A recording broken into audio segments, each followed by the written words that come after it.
The first type of trauma is single incident trauma. This trauma can happen to us as a single major event.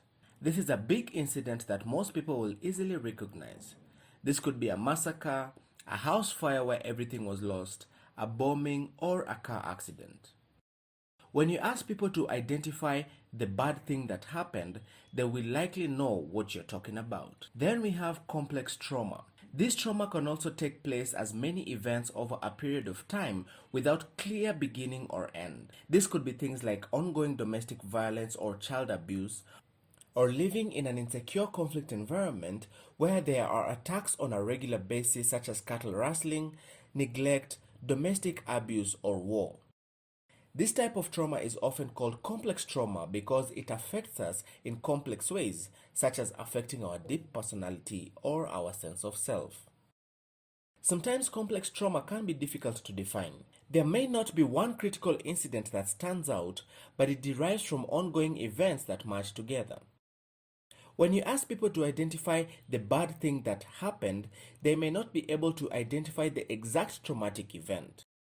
Instead, sometimes someone may just say, "Do you mean my whole life?" The third type of trauma is developmental trauma. When trauma occurs during critical periods of our development, it can affect us differently depending on our stage of life. For example, a baby will be differently affected by the death of his parents than an adolescent or someone middle-aged. The fourth type of trauma is collective trauma. Collective trauma is a traumatic event or series of events that is collectively experienced by a large number of people. This may be a specific group, a community, or the wider society. War is a type of collective trauma that affects all social relationships, corrupts institutions, destroys natural resources, and drives people to accept violence as a normal part of daily life. Collective trauma can take different forms. It can be historical trauma, which occurs when collective trauma has been carried across generations. Examples include slavery, the conflict between the Palestinians and the Jews, or the long-running conflict between the Pokot and the Turkana. Collective trauma can also be cultural trauma. This occurs when attempts are made to destroy part or all of a culture or people. Examples include colonialism in Africa, the Rwandan genocide, extremists in Somalia, early marriages, paying the bride price, cattle raiding, kidnapping, etc. Finally, it can also be structural trauma. We speak of structural trauma when a part of a community or society lives in unjust political, economic, or social conditions that put people in a disadvantaged positions, e.g. apartheid, racism, sexism, or ageism. The next type of trauma is vicarious or secondary trauma. Sometimes we can become negatively affected by trauma that we have not even directly experienced ourselves. When we're involved in supporting others who have experienced trauma, there can be a buildup of stress over time that can cause changes to our psychological, physical, and spiritual well-being. A key component of vicarious trauma are changes in our belief system, which can significantly affect the way we see the world and our deepest sense of meaning and hope. Anyone who works with or supports people who have been traumatized is at risk of developing vicarious trauma. Then we have post-traumatic stress disorder. Remember, the above are common, normal reactions to traumatic events. Some persons may experience more serious responses to trauma, such as having vivid flashback memories of the event, frequently thinking about what had happened, bad dreams or nightmares. Some may avoid reminders of the event, which include avoiding thinking and talking about the event, avoiding sounds, sights, smells that are reminders of the event. One can also become hyper alert, which exhibits in the inability to relax and always looking for signs of threats. If these responses continue for more than 3 months or even start long after the traumatic event has ended, the victims may have post-traumatic stress disorder and need additional support and care.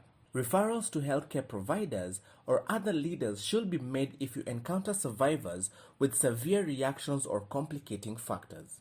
Then we have participation-induced trauma.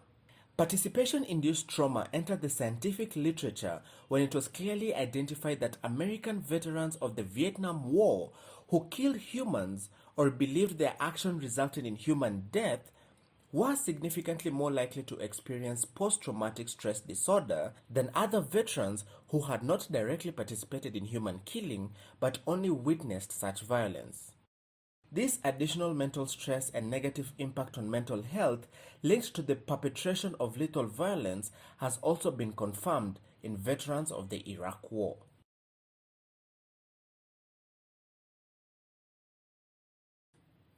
Stress is a normal part of life. In limited amounts, stress can actually be good for us. This positive kind of stress is called eustress, from eu, the Greek prefix for good.